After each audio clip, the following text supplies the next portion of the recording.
Ahora sí, buenos días a todos. ¿Cómo están? Qué bueno verte, Betsy.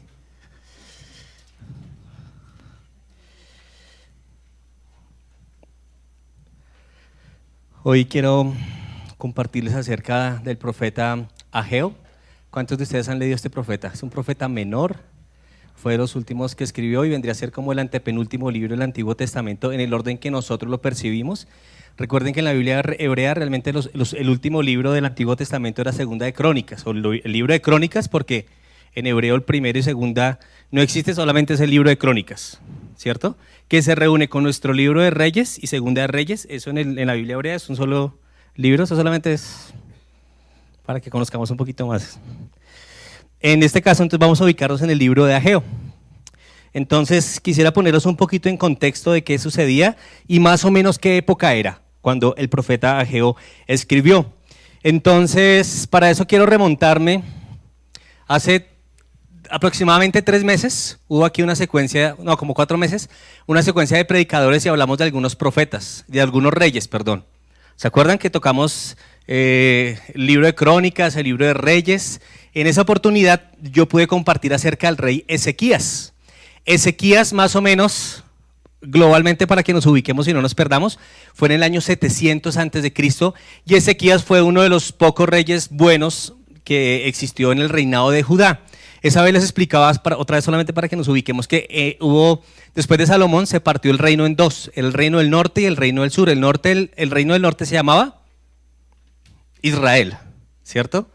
Y el reino del sur se llamaba Judá. Entonces, los poquitos reyes buenos, les explicaba, que existió, fueron solamente en Judá, que fueron aproximadamente 3 reyes buenos. El reino del norte, todos los reyes fueron perversos, fueron terriblemente malos. Ezequías realmente fue un rey muy bueno y más o menos fue en el año 700. Pero Ezequías cometió un error y fue grave realmente delante de los ojos de Dios. Y es que cuando Dios le había prosperado tanto, él trajo mensajeros de Babilonia y les mostró toda la riqueza que él tenía. Todas se las mostró. Cuando el profeta Isaías, porque Isaías y Ezequías eran contemporáneos, se enteró, eso lo vemos en Isaías 40, entonces promulgó una profecía que exactamente se cumplió 120 años. Y él le dijo, todo lo que tú estás viendo, ¿sí? Debido a tu orgullo, alguna vez va a ser saqueado. En esos momentos, Ezequías tenía guerra contra Sennacherib y Sennacherib no pudo llegar a Jerusalén. Pudo llegar a Judá, pudo sitiar muchas ciudades, pero no pudo con Jerusalén porque Dios le había prometido a Ezequías que no iba a suceder. Cuando él muestra esto a los mensajeros que vienen de Babilonia, Dios promulga, él dice, en algún momento, en el futuro, todo lo que tú estás viendo va a ser llevado y no va a quedar absolutamente nada. Y fue así. Entonces, en 2 Reyes 25, no lo busquen, solamente para, si alguien quiere anotar, porque luego lo puede leer. Entonces nos damos cuenta de la historia. Nabucodonosor llega a Judá, a Jerusalén, sitia Jerusalén y destruye el templo. Y en adelante entonces ya los israelitas no tenían, por así decirlo, ni un lugar donde vivir porque todos fueron expatriados, ¿cierto? Muchos se fueron a Babilonia, el templo fue destruido y con el tiempo, eso fue 120 años después y lo que sucedió después fue que Persia entonces conquistó Babilonia. En el momento que Persia toma Babilonia, por así decirlo, entonces llega Ciro, no Ciro el de Daniel, sino otro Ciro, porque si no las fechas no nos van a dar. Eso fue más o menos en el año 530. Este Ciro le da permiso a los israelitas de que vayan y vuelvan a construir el templo. ¿Sí? Bueno, hubo algunos, este fue el primero que dio permiso, por así decirlo, porque luego en Nehemías también permite que otro puñado de israelitas vayan y construyan el templo. Para que nos ubiquemos, este Ageo, cuando ellos iban a empezar la reconstrucción, fue antes que Nehemías. Sí, porque se acuerdan que Nehemías fue el que al final terminó reconstruyendo el templo, realmente. Entonces, más o menos en el año 537, yo sé que estas fechas a la final no se le olvidan, pero solamente es para que tengamos la secuencia de los datos. Ellos inician la reconstrucción del templo y este pueblo dura 3 años reconstruyendo el templo. Obviamente no terminaron, no lo hicieron, y por eso es que Dios manda al profeta Ageo y al profeta Zacarías, que también eran contemporáneos, para animar al pueblo para que obedezcan y puedan reconstruir el templo. Entonces, de esta manera nos ubicaríamos ya en Ageo. Ubiquémonos en Ageo, otra vez en la línea de tiempo. Entonces, esto es más o menos el año 520 antes de Cristo, solamente para que lo tengamos ahí pendiente. Y antes de leer, yo sé que algunos de ustedes se saben la historia de qué sucede con los sapos o con las ranas, pero igual lo quiero comentar para que todos estemos pensando en lo mismo. Sí, exactamente. ¿Qué sucede con las ranas o con los sapitos? Hablemos con el término rana. Cuando usted coge una rana y la mete en agua caliente, el agua sin hervir, solamente caliente a 40 grados aproximadamente, la rana salta de una vez. O sea, usted la echa y ella salta pues para sobrevivir. Eso sucede con las ranas. Pero si usted coge la misma ranita y la mete con agua fría y empieza, ¿cierto?, a subirle la temperatura y a subirle la temperatura, llega un momento en que la rana se cocina y nunca sale. ¿Sí? Eso sucede con las ranas en la vida real. Entonces, oremos un minuto. Padre, agradecemos por tu palabra y yo te pido que sea eficaz en nuestras vidas, por tu Espíritu Santo en nosotros, Señor. Permite que podamos aprender algo de lo que tú nos das a comunicar a través de este profeta. En el nombre de Jesús, amén. Este libro, si ustedes se dan cuenta, realmente es esta hoja. Sí, es muy cortico, son solamente 2 capítulos. Realmente sería muy fácil leerlo. Y parte de mi intención es que después de que termine esta prédica, usted diga, voy a leerme el resto del libro en la casa. ¿Sí? Porque esta predicación va a quedar inconclusa. Quiero que lo sepan, porque quiero que usted se lea el resto para saber qué fue lo que pasó. Y realmente es muy rápido, lo lee usted en menos de 5 minutos. De los 36 versículos que tiene, 25 veces el profeta dice, así ha dicho Jehová. 25 veces repite. Entonces podemos estar totalmente seguros que es Dios el que quería hablar. ¿Quiénes eran los destinatarios? Entonces vamos a ver el versículo 1 del capítulo 1, en el año 2 del rey Darío, en el mes 6, en el primer día del mes, vino palabra de Jehová por medio del profeta Ageo a Zorobabel, hijo de Salatiel, gobernador de Judá, y a Josué, hijo de Josadac, sumo sacerdote, diciendo. Entonces es interesante que ya no hay reyes, ¿no? Este ya es el periodo de Israel donde no hay reyes. Aquí dice que había un gobernador que se llamaba Zorobabel. Él era realmente nieto de un rey, sí, de un rey que era el rey Joacim. Entonces él pertenecía al linaje de los reyes, del linaje pues de David. Y su nombre significa nacido en Babilonia. Entonces este fue un personaje que ya había, o sea, que realmente no pudo conocer lo que era realmente Israel en su época, sino nació de una vez en el exilio. Y también dice que a Josué, quien era pues el sumo sacerdote. Entonces recordamos que habitualmente había como el gobernador y había como el sumo sacerdote que cumplía las funciones para poderse presentar delante de Dios. Entonces es muy interesante al principio del versículo cuando él da tanta descripción del tiempo, ¿no? Dice, ¿en el año qué? Del rey Darío. Entonces también es muy interesante que no habla de un rey pagano para denotar el tiempo en el cual están. Cuando ustedes lean en su casa, entonces va a ser muy interesante que él sigue dando especificaciones de fechas. Entonces la tarea es que mire qué tanto duró de una fecha a otra fecha para que ellos hicieran caso. Ojo, esa es la tarea. Parte de este capítulo lo quiero resumir en 5 puntos. El primero lo quiero llamar el descuido del deber. El que está anotando, entonces se llama el descuido del deber. Entonces vamos a leer del versículo 2 al versículo 4. Así ha hablado Jehová de los ejércitos, diciendo, este pueblo dice, no ha llegado aún el tiempo de que la casa de Jehová sea reedificada. Entonces vino palabra de Jehová por medio del profeta Ageo, diciendo, ¿es para vosotros tiempo? Para vosotros de habitar en vuestras casas artesonadas y esta casa está desierta. Entonces otra vez ubicándonos en el contexto, ellos llegaron otra vez a Jerusalén, empezaron a construir el templo durante 3 años y pasaron aproximadamente pasaron 13 años cuando Ageo escribe. O sea, realmente habían pasado 16 años desde que ellos llegaron a Jerusalén, le dedicaron parte de su tiempo a construir el templo, pero el resto del tiempo lo dedicaron a construir sus casas. Por eso dice aquí en el versículo 4 que las casas de ellos estaban artesonadas. No sé si alguien tiene otra versión. Techadas, lujosas, ¿sí? Y la excusa que tenían los israelitas es que estaban diciendo que no había llegado el tiempo de que la casa de Dios fuera edificada. Cuando leemos el Nuevo Testamento, ¿qué entendemos por la casa de Dios? Entonces, ¿estamos en la casa de Dios? ¿Ese es el templo de Dios? Somos el templo de Dios, ¿cierto? O sea, si nos fuéramos de este lugar, entonces, ¿qué pasaría? ¿Cierto? No, pues nada pasa, que les toca arrendar este lugar a otra persona. Sí, pero lo que hemos de entender que este espacio en el cual nosotros habitamos no es la iglesia, ¿cierto? La iglesia somos nosotros, de tal manera que si nos reuniéramos en un parque o en un hotel o en cualquier otro lugar, es la iglesia la que se está reuniendo. Entonces, a diferencia del Antiguo Testamento, porque es importante tener esa diferencia, cuando Dios hablaba, estaba hablando del templo porque en ese instante Dios, desde Salomón, habitaba, por así decirlo, en el templo, o se manifestaba más bien, se manifestaba en el templo. Hoy día no, hoy día cada uno de nosotros somos el templo de Dios. ¿Es consciente de eso en esta mañana? En clase hace 1 hora y media estábamos en clase arriba, entonces recordábamos que a veces el Espíritu Santo nos dice que hagamos cosas o que dejemos de hacer cosas. ¿Les ha pasado? Y poníamos un ejemplo que creo que a todos nos aplica porque a todos nos pasa. Usted está durmiendo y el Espíritu Santo le quiere despertar para que usted ore. ¿Le pasa? ¿Le ha pasado? Y uno tiene la alternativa de obedece o no obedece. A los que dormimos mucho nos cuesta más. Si yo soy de los que podría dormir sin problema hasta mediodía.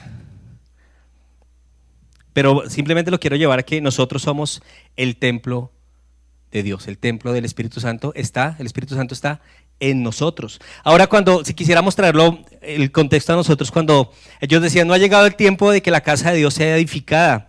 Nosotros hoy en día dejamos de edificarnos, ¿sabían? Cuando dejamos pasar el tiempo y no leemos su palabra, cuando dejamos pasar el tiempo y no oramos, cuando dejamos pasar el tiempo y no nos ponemos a cuentas con Dios, cuando nos gana el orgullo, porque sucede muchas veces. Cuando nosotros no nos ponemos a paz con Dios, eso tiene un nombre y es orgullo. ¿Saben por qué? Porque usted y yo sabemos que a Dios no se le puede esconder nada. Hasta el último pensamiento más horrible que usted tiene, la acción terrible que usted puede hacer, lo peor de la última manera que usted pueda ofender a alguien con sus palabras, Dios lo sabe. ¿Sí? Y siempre he dicho que gracias a Él, que entre nosotros no podemos leernos la mente. ¿Sí? Porque sería terrible que yo pudiera leer la mente de ustedes o ustedes la mía. Porque definitivamente ahí pecamos de una manera increíble. Pero Dios nos permite presentarnos delante de Él en sacrificio vivo. ¿Por qué es un sacrificio vivo? Porque a veces cuesta. Obedecer a Dios a veces cuesta, porque va en contra de lo que nuestra carne quiere hacer. Ellos, el pueblo de Israel, durante esos 3 años, igual que le pasó a Nehemías y a Esdras, tuvo muchos inconvenientes. En este caso ellos tuvieron inconvenientes con el pueblo samaritano. Entonces terminaron desanimándose. No sé si ustedes han leído Esdras y Nehemías, Bueno, Esdras y Nehemías tenían la misma función. Dios les había dicho, tienen que reconstruir el templo, y ellos tuvieron muchísima adversidad, de tal manera que hay un versículo que dice que ellos, mientras construían con una mano, con la otra sostenían el escudo. ¿Sí? Y ellos sí terminaron el templo, ellos lo pudieron hacer en ese instante. Lo que no pasó con el pueblo de Israel en la época de Ageo, que fue unos años antes, ellos no lo hicieron, ellos realmente sí se desanimaron, especialmente por los samaritanos. Ahora yo quiero preguntarle a usted, ¿qué tanto o qué tan fácil usted se desanima? Y realmente la exhortación es para que entendamos que, como decía Nico, estamos en el mundo tendremos aflicción, pero debemos confiar porque ¿qué?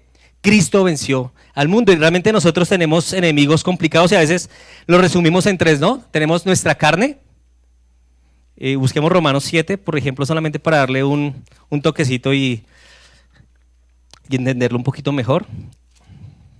Romanos, ¿qué dije? 7. Romanos 7, versículo 21, habla del tema, y Pablo está diciendo, así que queriendo yo hacer el bien, hallo esta ley, que el mal está en mí, porque según el hombre interior me deleito en la ley de Dios, pero veo otra ley en mis miembros, que se rebela contra la ley de mi mente, y que me lleva cautivo a la ley del pecado que está en mis miembros. Miserable de mí, ¿quién me librará de este cuerpo de muerte? Entonces, uno de nuestros enemigos somos nosotros mismos. Por eso en Gálatas Pablo enfatiza tanto de que debemos alimentar nuestro espíritu, porque siempre la carne y el espíritu están batallando entre sí. ¿Y quién va a ganar? El que más alimente. El que más alimente va a ganar. ¿Sí? Siempre nuestra tendencia pecaminosa nunca mejora. ¿Qué sucede con nosotros los creyentes? Que el Espíritu Santo toma control de nosotros de tal manera que podamos llegar a ser como Cristo, día tras día, poco a poco. Por eso ustedes encuentran personas que se han alejado de Dios y terminan haciendo cosas terribles. Cosas que nunca habían pensado que podían hacer, las terminan haciendo. ¿Por qué? Porque la carne nunca mejora, nunca. La mente no mejora. La mente y nuestro cuerpo termina siendo controlada por el Espíritu Santo. Tenemos también enemigo al mundo, ¿no? Entonces busquemos, por ejemplo, Efesios 5, solamente dentro de las tantas citas que podemos encontrar acerca del mundo. Por allá también en 1 Juan dice que el mundo pasa y sus deseos, pero el que hace la voluntad de Dios permanece para siempre. Y en Efesios 5, el versículo 15 dice: mirad pues con diligencia cómo andéis, no como necios, sino como sabios, aprovechando bien el tiempo, porque los días son malos. Por tanto, no seáis insensatos, sino entendidos de cuál sea la voluntad del Señor. No os embriaguéis con vino, en el cual hay disolución, antes bien, sed llenos del Espíritu Santo, hablando entre vosotros con salmos, con himnos y cánticos espirituales, cantando y alabando al Señor en nuestros corazones, dando siempre gracias por todo al Dios Padre, en el nombre de nuestro Señor Jesucristo. Entonces, todo el pasaje de Efesios 5 nos da recomendaciones para saber cómo andar en este mundo, no insensatamente, sino conociendo cuál es la voluntad del Señor. Y pues tenemos también de enemigo al diablo, ¿no? Entonces ahí en Efesios, pásese, bueno, en mi Biblia no, de pronto también en su Biblia está en la misma hoja. En Efesios 6:11 dice: vestidos de toda la armadura de Dios para que podáis estar firmes contra las acechanzas del diablo. Y luego explica: porque no tenemos lucha contra sangre y carne, sino contra principados, contra potestades, contra los gobernadores de las tinieblas de este siglo, contra huestes espirituales de maldad en las regiones celestes. Vea, una manera en que a veces los creyentes podemos pecar es ser extremistas en ambos lados. Entonces existen creyentes, porque conozco, que a todo lo titulan diablo. ¿Sí? Y todo lo que sucede es por culpa del diablo, aun cuando el diablo puede que no esté, le echan la culpa todo al diablo o al espíritu, o a los espíritus, ¿no? Que el espíritu de mentira, que el espíritu de lo que sea, ¿sí? Y a veces para excusar su pecado. Pero creo que el otro extremo es ignorarle. Y en Corintios, en 2 Corintios, Pablo nos insta a que no ignoremos las maquinaciones del enemigo. ¿Sí? Y creo que eso es parte de lo que nosotros debemos hacer. Debemos ser conscientes, orarle a Dios para que podamos ser sensatos y podamos identificar, porque realmente sucede muchas veces en que el diablo está obrando. Por eso la importancia de orar. Por eso la importancia. Ya cuando le voy a poner un ejemplo de cuando el Dios de este mundo obra. Usted le comparte a alguien de Cristo, usted se sienta con la persona y la persona queda así como animada, como creyéndole, como listo, yo quiero empezar, yo quiero hacerle. Y dice también en los evangelios que el diablo roba esa semilla. Por eso la importancia de orar cuando compartimos del evangelio, que Dios sea guardando la palabra de esa persona en su corazón, porque el diablo se la puede llevar realmente fácil. Versículo 2, vamos nosotros hasta Ageo. No pueden perder a Ageo. Si tienen una pitica de estas, entonces mantengámosla en Ageo.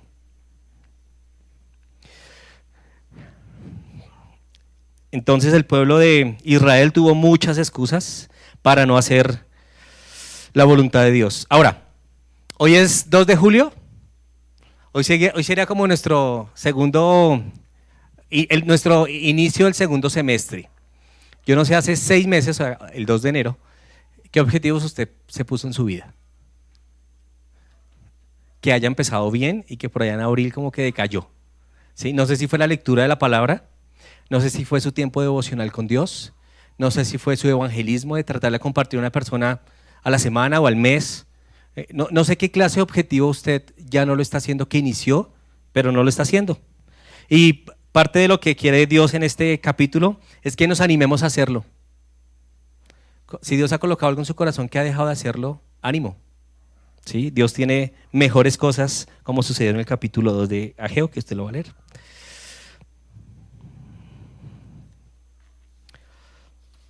Vámonos para el versículo 5. El segundo punto sería meditad en vuestros caminos.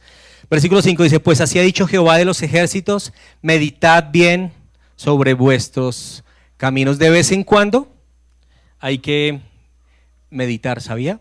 De vez en cuando usted debe tratar de apartarse y meditar en cómo está su vida. De vez en cuando hay que hacerlo. Y creo que el tema tiene que ver más con las prioridades. El tiempo, las 24 horas que tenemos hoy son las mismas 24 horas que tenía Adán y Eva, ¿sabía? Hay gente que dice, no, es que en ese momento los minutos eran más largos y las horas eran más largas, o cuando mi abuelo vivía el tiempo rendía para más, y el tiempo era el mismo y puede que se haya rendido para más. Creo que lo que existe hoy día es que hay más distracciones, ¿sí? Entonces usted coge su celular y usted métase 5 minutos al Facebook, no terminan siendo 5 sino 20, ¿cierto? O usted empieza a chatear con una persona o póngase a ver una película o lo que sea. Bueno, aparte de todo tenemos muchos trancones. Entonces eso hace que el tiempo, aunque es el mismo, no se aproveche de la misma manera. Por eso leíamos en Efesios que es importante aprovechando bien el tiempo, porque el tiempo es corto, ¿sí? Entonces creo que es un tema de prioridades, y les voy a decir por qué prioridades. En el caso de Susan y yo decidimos cortar nuestro plan de internet y televisión y telefonía, que es el paquete, ¿no? Decidimos cortarlo, ¿sí? Y la razón es porque las personas pensamos que nosotros en algunos momentos perdemos tiempo que podríamos aprovechar haciendo cosas más productivas, viendo, por ejemplo, otra vez, aquí es donde es mi ejemplo y no quiero que van a pensar que es un legalismo, ¿sí? Pero por ejemplo en nuestro caso, yo sí me siento mal viendo 2 películas seguidas. Otra vez, soy yo. Usted puede hacerlo si quiere, ¿sí? Pero a mi manera de verlo es perder el tiempo. Son 4 horas de su vida en que podría invertirlo de otra manera, si sea durmiendo, pero podría invertirlo de otra manera. Entonces, en nuestro caso, otra vez, decidimos esa clase de distractores, entendiendo que hay tanto que hacer y tanto por hacer para el Señor, en que hay decisiones que hay que tomar, como esa, en nuestro caso, otra vez. También quiero... a mí realmente me da alegría cuando estoy aquí de pie y los veo cantar y cantarle a Dios, porque disponer un tiempo a la semana como un domingo, usted podría estar durmiendo o en ciclovía y estar acá con nosotros realmente es una bendición poder compartir con cada uno de ustedes, es una bendición para nosotros la iglesia de Cristo y es chévere que lo hagamos, ¿sí? Pero otra vez quiero volverlo un poquito más práctico, quiero que lo lleve un poquito más a su comunión con el Señor, porque que usted venga acá y cante y afine no significa que su comunión con Dios está bien, ¿sí? Y una cosa de la cual podamos ojalá demandarle a Dios es que podamos estar en su presencia todos los días, que podamos entender su voluntad para nosotros todos los días, ¿sí? También dice en Juan que los mandamientos de Dios no son gravosos, ¿sí? Esta semana pudimos compartir el evangelio a una pareja y fue súper interesante porque el concepto que tenía él acerca del cristianismo eran prohibiciones. Decía, no, pero es que yo sé que si yo voy, entonces que ya no puedo volver a tomar, y ya no puedo volver a fumar. Y entonces le decíamos, pero es que a la final, le dije, fresco, o sea, es que ese no es el objetivo final. Eso va a pasar en su vida. Le dije, le aseguro que algún día no va a volver a querer tomar para emborracharse. Se lo aseguro, ¿sí? Pero no es nuestro fin de que usted deje de tomar, porque pues a la final eso no es lo realmente importante. Lo realmente importante es que pueda conocer al Señor. Y tómese un par de segundos, tómese 20 segundos y me gustaría que pensáramos en ese versículo. Meditad bien en vuestros caminos. Permita 20 segundos que el Espíritu Santo le muestre y pueda meditar en sus caminos, en qué está haciendo mal, en qué podría invertir mejor su tiempo, su dinero, sus talentos, sus dones. No justificamos nuestras acciones por nuestras malas prioridades, no lo hagamos. Cuando tenemos malas nuestras prioridades, afectan a los demás. Nuestras malas prioridades afectan a nuestra familia, afectan al entorno de nuestro trabajo, nuestros compañeros, nuestros amigos, a la iglesia, cuando tenemos las prioridades mal.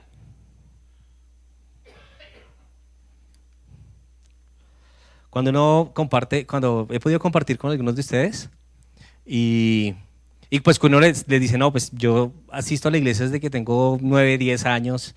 Entonces, la respuesta de ustedes, los más adultos, dicen, y que han conocido a Cristo siendo adultos, es, ojalá yo hubiera conocido el evangelio a esa edad.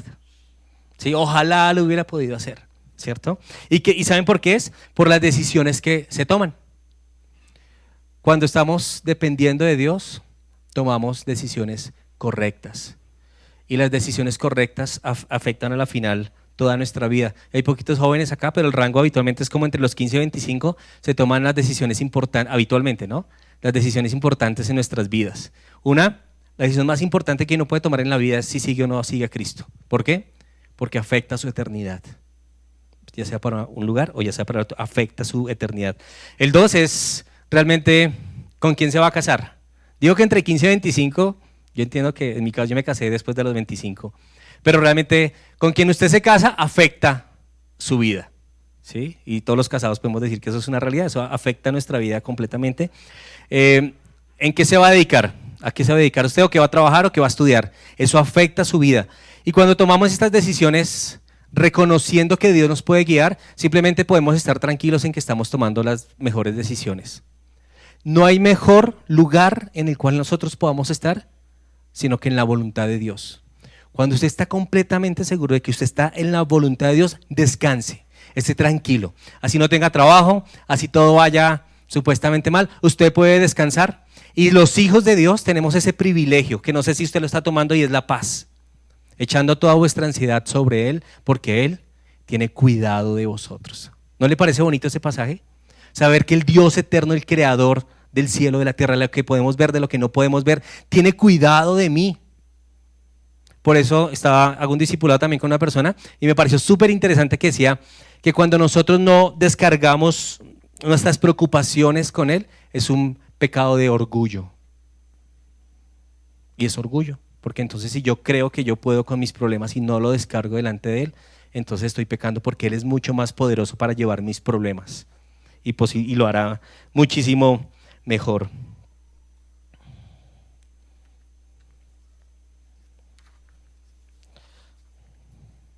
Versículo 6, hay unas consecuencias. Sembráis mucho y recogéis poco, coméis y no os saciáis, bebéis y no quedáis satisfechos, os vestís y no os calentáis, y el que trabaja a jornal recibe su jornal en saco roto. Entonces existen como algunas condiciones, ¿no? Siembran, comen, se visten, trabajan, y a la final como sin ningún propósito. ¿Se ha sentido así alguna vez? ¿O se siente hoy de esa manera? ¿Sí? Siembro pero no recojo, o posiblemente trato de hacer muchas veces la obra de Dios pero no recojo nada. Me visto y no me caliento. El que trabaja recibe su jornal en saco roto. Si eso del saco roto es como si cogiera las monedas, ¿sí? No le rinde, ¿sí? Entonces recibe lo que sea, ¿sí? Ya sea un mínimo o 10 mínimos, no importa. Recibe lo que sea y no le alcanza. Entonces, creo que todo nos lleva al ejemplo de Marta y María por allá en Lucas 10. ¿Se acuerdan el ejemplo de Marta y María? Lo quiero resumir en un minuto. Llegó Jesús a la casa de Marta y María, porque Marta y María eran hermanas con Lázaro. Y entonces Jesús se sentó y empezó a compartir. ¿Y Marta qué hizo? Entonces se puso a hacer oficio. Uy, la casa está cochina, vino Jesús y no he barrido y la loza no está lavada. Y sí, entonces se puso a hacer los quehaceres mientras Jesús compartía. ¿Y María qué hizo? Se puso a los pies de Jesús y escuchaba lo que el maestro estaba diciendo. Entonces luego Marta le hace como el reclamo a Jesús: pues Señor, ¿no te importa? O sea, yo aquí haciendo oficio y María ahí de chévere. Y Jesús le dice: no, porque ella ha escogido la mejor parte. Y Dios también dice que bienaventurado aquel cuya transgresión ha sido quitada y cubierto su pecado. Y todos nosotros en algún momento hemos sido realmente bienaventurados y felices cuando venimos a la presencia de Dios y Dios nos perdona. Porque Dios es capaz de perdonar cualquier pecado. Si alguno de ustedes en este instante se siente culpable por algo que hizo, terrible, el pecado que sea, si usted mató a su mamá, ¿sí? Cualquier pecado, ¿sí? Si usted hizo cosas terribles, Dios es capaz en la obra de Cristo de perdonarle y de restaurarle. Cualquier pecado inimaginable, no nos lo tiene que contar a nosotros, no lo tiene que, nada, se lo tiene que contar a Dios. Y Dios perdona el pecado que usted quiera. Y el ejemplo de Marta y María es que a veces estamos ocupados en tantas cosas, pero no en lo importante. Por eso le quiero animar que vuelva a sacar su tiempo devocional. le quiero animar a que vuelva a tener intimidad con Dios. Deje de ver una novela de las 3, ¿sí? Y dedíquele un poquito más de tiempo al Señor, ¿sí? O cuando Dios le despierte, mientras usted duerme, hágale caso. ¿Sí? Dios da fuerza al cansado, Dios lo hace. ¿Sí? O sea, si usted va a estar cansado porque le tocó orar, entonces fresco que Dios le va a dar fuerza si no va a estar cansado. Cuando este versículo curiosamente también habla acerca del jornal y que se va en saco roto, ¿no? O sea, que no le rindes, básicamente sería como la traducción. Solamente quiero preguntarle cómo está administrando sus finanzas. ¿Sí? Creo que parte del crecimiento de un creyente se ve de la manera en que administra sus finanzas. Usted puede ganar 10 millones de pesos o 12 o 15, ¿sí? Puede ser. Pero si no lo administra como es, si no le da a Dios lo que es, no le va a rendir, se lo aseguro, así gane tanto. O puede ganar poquito, puede ganarse un mínimo o algo más de un mínimo, pero si usted administra el dinero como es, no va a ser como dice aquí el versículo en saco roto, sino realmente Dios le va a ayudar a que le pueda rendir. Y sabe que no va a tener imprevistos. ¿Sí? Muchas veces los cristianos cuando no ofrendan tienen imprevistos. Luego el versículo 7 dice, así ha dicho Jehová de los ejércitos que, vuelve y lo repite, meditad en vuestros caminos. 2 veces lo dice, si 2 veces en 7 versículos Dios dice algo es porque es importante. Meditad en vuestros caminos, meditad en nuestras vidas, cómo están nuestras vidas, cómo están nuestras prioridades otra vez. Y quiero también que entiendan que el tema aquí del saco roto y todo el tema no era, y de lo que Dios reclama en cuanto a su casa que estaba no edificada, el tema no es un tema si usted tiene mucho o usted tiene poco, hablando materialmente. Creo que el tema no va a eso. Encontramos en la Biblia ejemplos de millonarios como Salomón, como Job, ¿cierto? Como Abraham, eran personas a su época millonarias, o sea, tenían mucho billete, bueno, en ese caso muchos ganados y tierra, eran muy ricos. Entonces realmente el tema no es si usted tiene mucho o usted tiene poco, es un tema del corazón, ¿sí? Es un tema de las prioridades que usted tiene. Cuando él dice que meditemos en nuestros caminos, piensa un momentico, los que llevan más de un año siendo creyentes, ¿su relación con Dios hoy está mejor que hace un año? ¿Su conocimiento de Dios es mejor hoy que hace 6 meses o 3 meses? ¿Hoy conoce más a Dios? ¿Es clara la voluntad de Dios para con sus vidas? O sea, usted puede estar tranquilo y decir, donde yo estoy y lo que yo estoy haciendo, estoy tranquilo porque entiendo que es la voluntad de Dios para mi vida. Me puedo morir fresco. ¿Podríamos morirnos hoy tranquilos? Podríamos decir, ya, listo, ya. Si Dios me llama, puedo decir, hice todo lo que me pidió. Yo no. Espero que alguno de ustedes sí pueda estar tranquilo de poder estar haciendo la voluntad de Dios. Versículo 8, entonces también vemos una acción. Subid al monte y traed madera y reedificad la casa y pondré en ella mi voluntad y seré glorificado, ha dicho Jehová. Entonces la orden es muy clara, entonces Dios les dice vayan y traigan madera. Ahora el lugar de reunión, el templo era de solamente madera, no, ¿cierto? Para los que la madera simplemente en algunos lugares tenía alguna decoración de madera, pero posiblemente era lo que tenían más cerca en el momento, porque alguien alguna vez me hizo esa pregunta, ¿cómo así? Pero el tabernáculo y lugar de reunión era de madera. No, no era de madera, pero otra vez tenía utensilios de madera. Dice, y reedificar la casa y pondré en ella mi voluntad. Tenemos que reedificar la casa de Dios, tenemos que reedificarnos a nosotros mismos. Y aquí quiero traer un poquito también la iglesia, ¿no? Entonces la iglesia es donde el cuerpo se reúne, donde podemos compartir. Y no sé si usted alguna vez, hace poquito empezó un discipulado y no lo terminó, empezó un grupo de oración y dejó de asistir, ¿sí? O cualquier otra cosa que pudo haber. Se quiso involucrar en algún ministerio aquí en la iglesia y hasta ahí llegó y no siguió. Entonces recordemos que siempre vamos a tener enemigos, siempre aún nuestra misma carne va a querer no hacer la voluntad de Dios, esa es la realidad. Entonces debemos animarnos. Versículo 9. Perdóname, no, espérate, en ese 8. Algo muy interesante también es que la promesa de Dios en ese versículo no dice ¿sí? Traigan madera y pondré mi voluntad y les irá bien. Dice Dios, y seré glorificado.